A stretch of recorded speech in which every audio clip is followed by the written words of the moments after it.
Welcome back to the Creative Tribe podcast. This is a podcast about all the things that fuel a creative lifestyle. I'm Brian. And I'm Rita.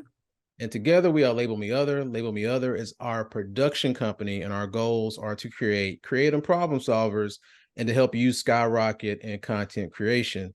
If this sounds like something that you're interested in, give us a like, a follow, subscribe, wherever you may be listening or watching. If you have any questions about content creation, starting a creative lifestyle, or if you just want to work with us, send us an email at labelmeother@gmail.com. New episodes of this show drop every Tuesday. All right, so starting off our show, we do our vent session.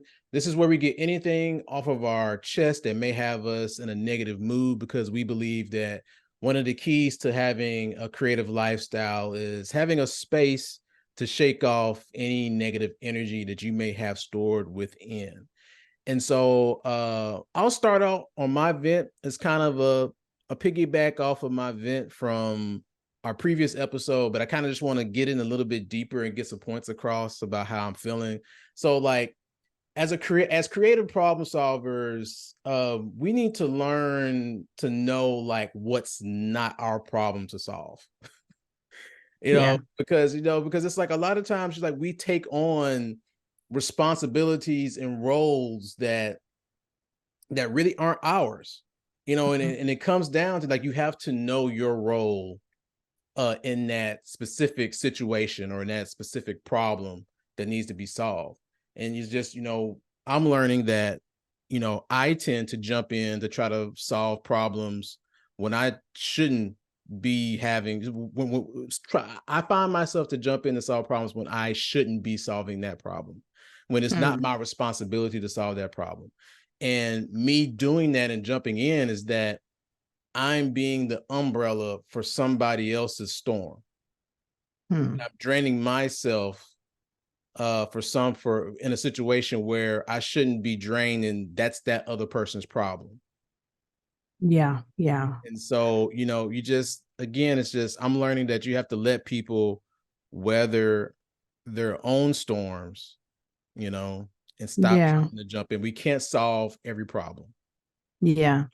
I would agree with that. There is a point though that I think where, not to discredit your vent in a new way, but I think there's a point where if you have a safe space to problem solve in an environment that is conducive to camaraderie and working together and becoming something bigger, then I think it's okay to tackle problems that may necessarily not be your own, but be the team's problems. Yeah. But you got to be really careful as to which environment you're in. If you're in one that is conducive for that, or if you're not.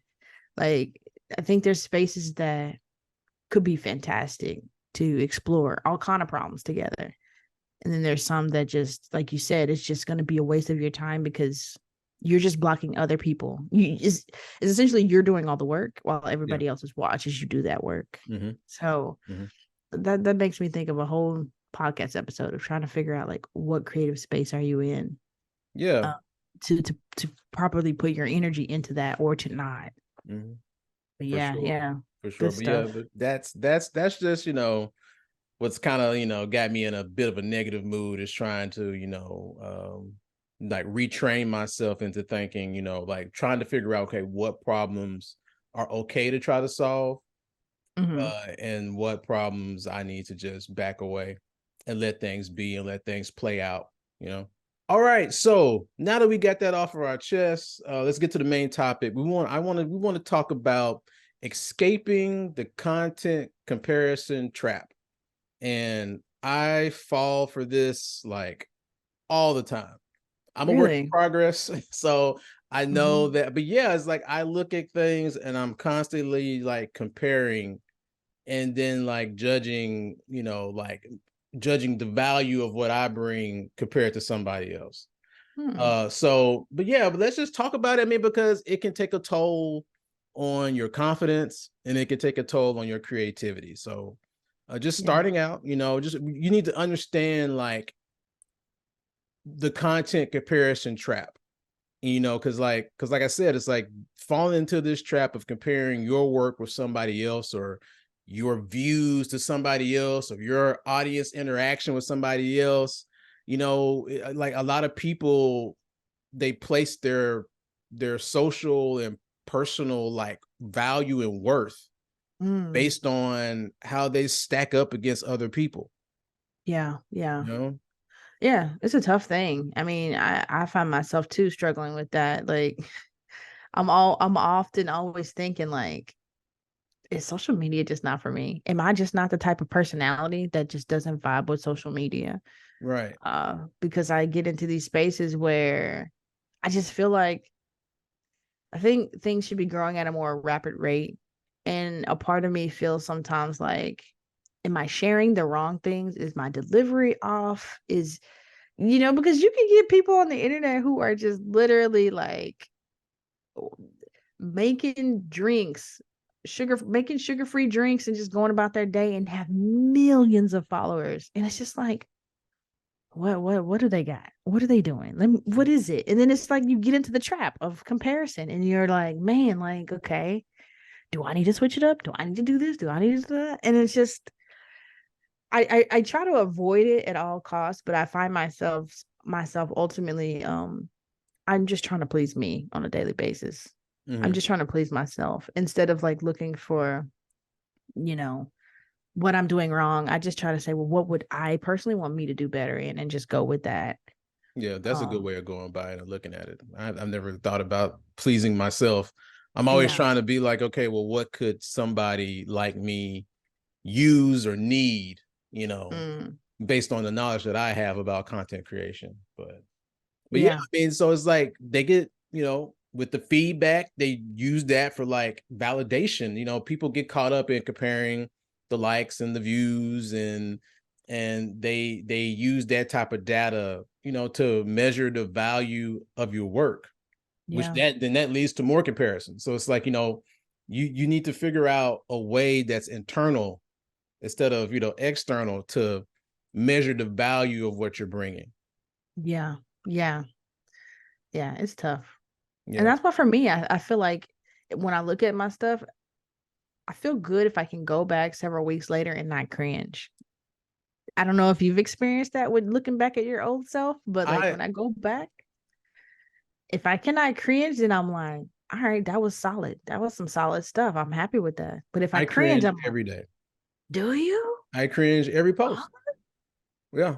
I cringe What? with every post. And some of it just may be in my head, but yeah, I cringe the whole process. The whole process of what we're doing with LMO, with sharing our knowledge, is like I cringe the entire process. And I don't know if it's some kind of like imposter syndrome or what, but yeah, I feel like Hmm. it's a struggle. Is It it is it seeing yourself? Is it the information you're giving? Is it your delivery? What makes you cringe? Well, what makes me cringe is, I don't know. Sometimes it's a delivery, and then sometimes it's just like, I think it comes down to me not knowing if our audience likes the information or not. Like, because Hmm. I feel like I'm beyond like looking at the views and all that stuff, because I know that that's not a real good determinant of like if the video is valuable. Sure. And I'm trying to find like that one thing that's like, okay, this is valuable, because it's valuable to me, but it's like, but we're making this content for an audience, for people who are like us out in the world, to take this information and utilize it with their content and make their content better. And Yeah. it's just, yeah, it's just, I feel like, what is that one piece of data, or what is that one like target that I could look at to be like, yeah, okay, yeah, they find this valuable. Yeah.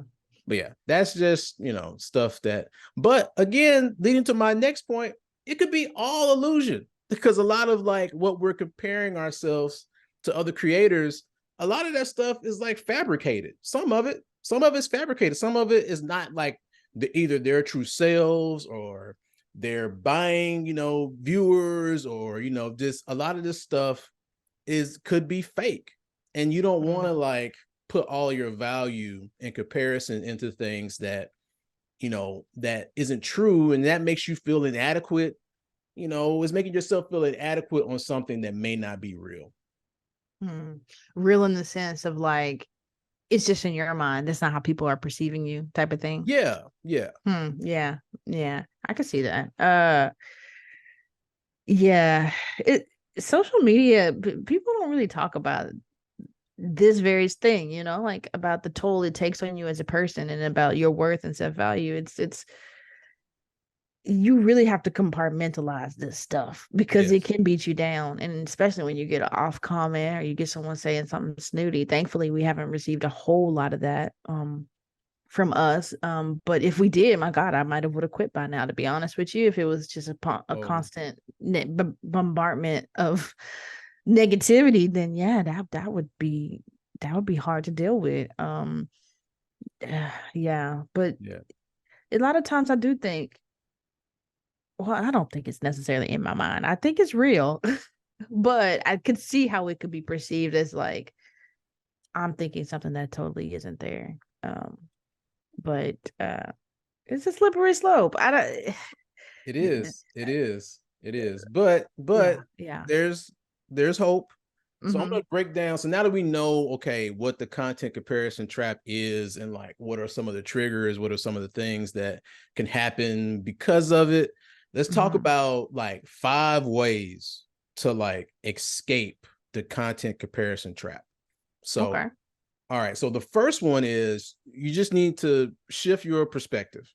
Like comparison is a natural thing. It Yeah. happens in everything. We're constantly as humans comparing ourselves to other things, to numbers, but know that it doesn't define your worth. Mm-hmm. Like, Yeah. that comparison, like it doesn't define you. Like we're all on our own paths. Some people's paths are easier than others, but embrace your path. Mm-hmm. All right. So that's number one. Shift your perspective. Number two, which I really like this one, embrace your uniqueness. So so That's a you good need to one. jump head first into what sets you apart from everyone Yeah. else Yeah. and embrace it. And I really think that this is key because every time I do this, every time I step into my own uniqueness, as weird or unorthodox as it may be at times, that's when I'm at the happiest. Whenever I'm creating content is whenever Mm. I'm able to, whenever I feel that I'm truly being me. And whenever but the thing that I get, sidebar, the thing that I get caught up on is that whenever I'm truly me, I know I don't fit in to what's going to be on everybody's feed on like YouTube or on TikTok.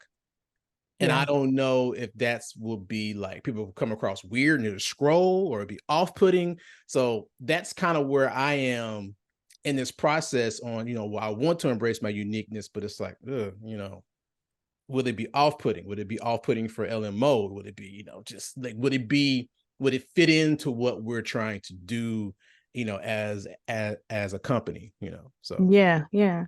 And you got to be vulnerable, right? That's the mhm. big word with uniqueness, is being vulnerable and putting yourself out there. And the reason why uniqueness is so appealing to people is because people think to themselves, I thought that was just me. I thought it was Mhm. only me. And that's what they like gravitate to. That's what they hang on to. And the more raw and honest you are, I do think it connects with people in a way where even if you're not into it, you're just like, wow, that took a lot for somebody to say that. So I always find it so funny when our conversations roll around into this way, because I've been pondering doing this particular post and I've been trying to figure out how it would fit in. And I won't say what it is. I'll tell you off camera what it is, but Mhm. it's along these same lines and about telling storytelling, but not forgetting to tell your story and what makes you uniquely you and what makes you, you know, yourself, despite how ugly it may appear to other people. Um, but yeah, yeah, it's a balance trying to be Yeah. unique online and not be bullied for it. Yeah. But it's just, just having to, I think the embrace part is what I'm working on. It's like I know that I could be on to something by embracing my uniqueness when it comes to educating and talking about content creation, even just filmmaking in general, like my approach and how I think about it. I just need to embrace the uniqueness, and maybe other people won't find it weird. Maybe it's just in my head. Maybe it's just weird to me. But I don't think it's you embracing it. I think you have to let go of the fear of not being accepted for it. I think it's a yeah, fear thing. It's being afraid that this isn't gonna work. yeah, true, true. I think you're right. Yeah. I think you're right. All right. So shift your perspective. Mm-hmm. Embrace your uniqueness. Number 3, set boundaries. Like, you have to know your triggers. I know that if I get on YouTube and research, okay, what are people searching for? What's going on? And, what are people creating about content creation, or get on TikTok to see what other people are doing just to get, the creative gears going. I know that if I spend more than like 10 minutes doing that, I'm going to fall down the rabbit hole of like comparison. Like, I already know. I already know. So it's like I have to just set a timer and be like, okay, I'm going to research for just 10 minutes, and then I'm going to put this phone down. I'm going to get off of it. Yeah. Yeah. Now, are you researching to see your content? Researching your content? Are you researching in general content? No, I'm just in general, like, okay, what Okay. topics are people talking about? Maybe, looking through like the comments, and maybe, there's an area where this creator didn't touch on, like, oh, well, that would be a good place for me to possibly make a video to fill in that gap if I see like a lot of people are asking questions about that. Because Okay. that's like, well, I don't know if we should do inside baseball talk or whatever, but I feel like there can be a lot of advantages that I see out there now, that certain creators are giving a certain amount of information. Yeah. And I think there's an audience who are really, really into it beyond just the surface level stuff. And they want, like, okay, what are the steps to achieving this? And I feel like that's what's missing. Like, no Yeah. one's giving steps. Everybody's like, if you want to do this, do this.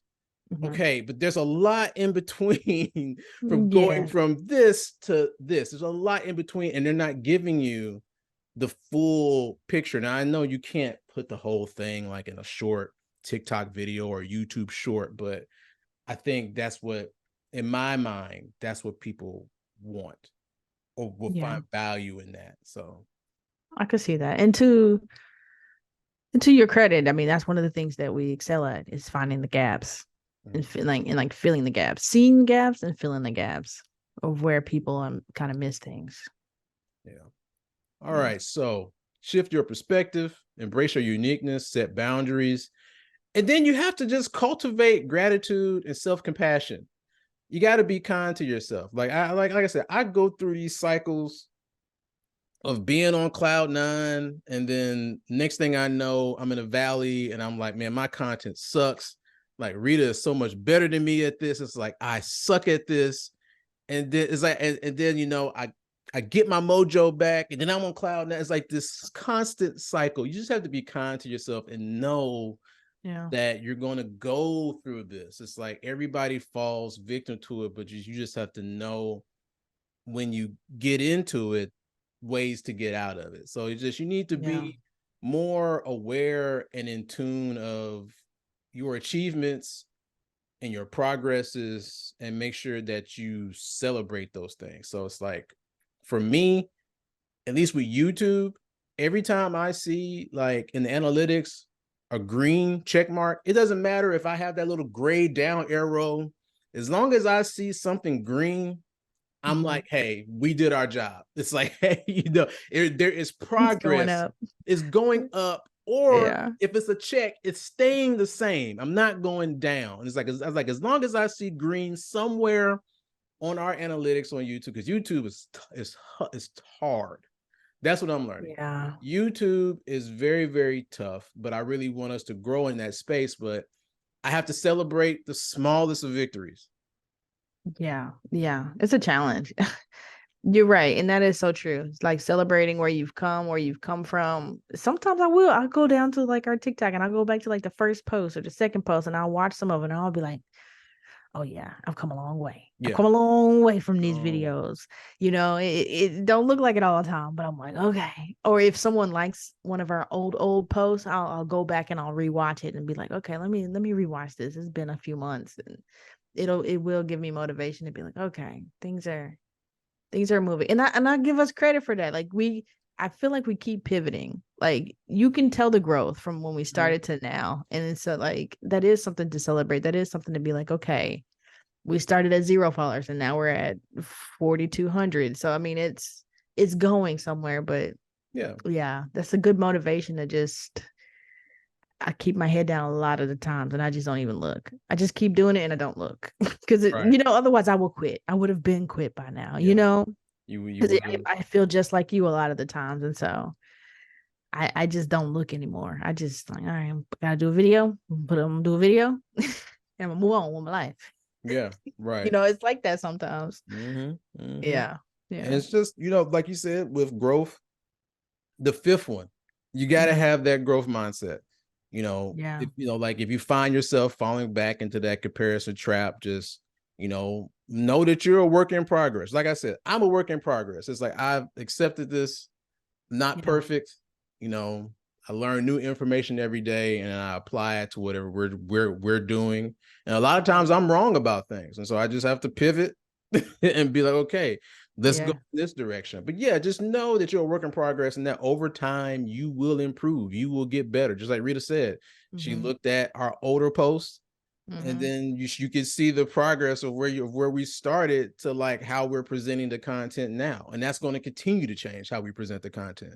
Mm-hmm. Um, Yeah. Right. Yeah. yeah, so it's like, so focus on your personal creative growth rather than seeking outside validation. I know that's, easier, said than done, but Yeah. I really feel like that's the approach that Yeah. you need to take with this growth mindset. Yeah. And to be fair, like you said, sometimes you look at my content and feel like you're so far behind. I mean, there's been several times in this journey. It's good to have a partner where I've looked at your work and I'm like, I gotta step it up. Brian is over here killing it. I gotta switch it up. I gotta try something different. And it's like I feel like we constantly try to push each other, not knowingly pushing each other, but we see each other trying to come to the other, and then we're like, okay, let me see what I can do better because he's bringing this or I'm bringing that. So I think part Mhm. of that helps me push myself to be like, okay. And I have my times too where I'm just like, I don't care what it looked like. I don't care what it sound like. I'm just posting today I'm because I need to posting. post. I mean, and Yeah. and that's and Yeah. that's and that's fair, and that's a lot, and that's Yeah. with self care. It's like sometimes you just gotta Yeah. it's there. Yeah. It's Yeah. For there. I sure. put it For up, sure. and I the next day we'll do better. But today, Yes. this Yes. is just a bare minimum, and that's okay, Yeah. and that's Yeah. totally fine. Yeah. For sure. All right. But yeah. So let's recap these 5 ways to escape the content comparison trap. Number one, shift your perspective. 2, embrace your uniqueness. 3, set boundaries, know your triggers. 4, cultivate gratitude and self-compassion. And then 5, have a growth mindset. So there you go. Solid. The content comparison trap, what it is, and 5 ways to get out of it. All right, there you go, guys. Thanks for listening. If you like what we are providing here, please head over to our TikTok, search for Label Me Other, and join our creative tribe. If you like the podcast, be sure to give us a like or follow wherever you may be listening or watching. And if you have any questions about content creation, starting a creative lifestyle, email us at labelmeother@gmail.com. Thanks for listening. Thanks.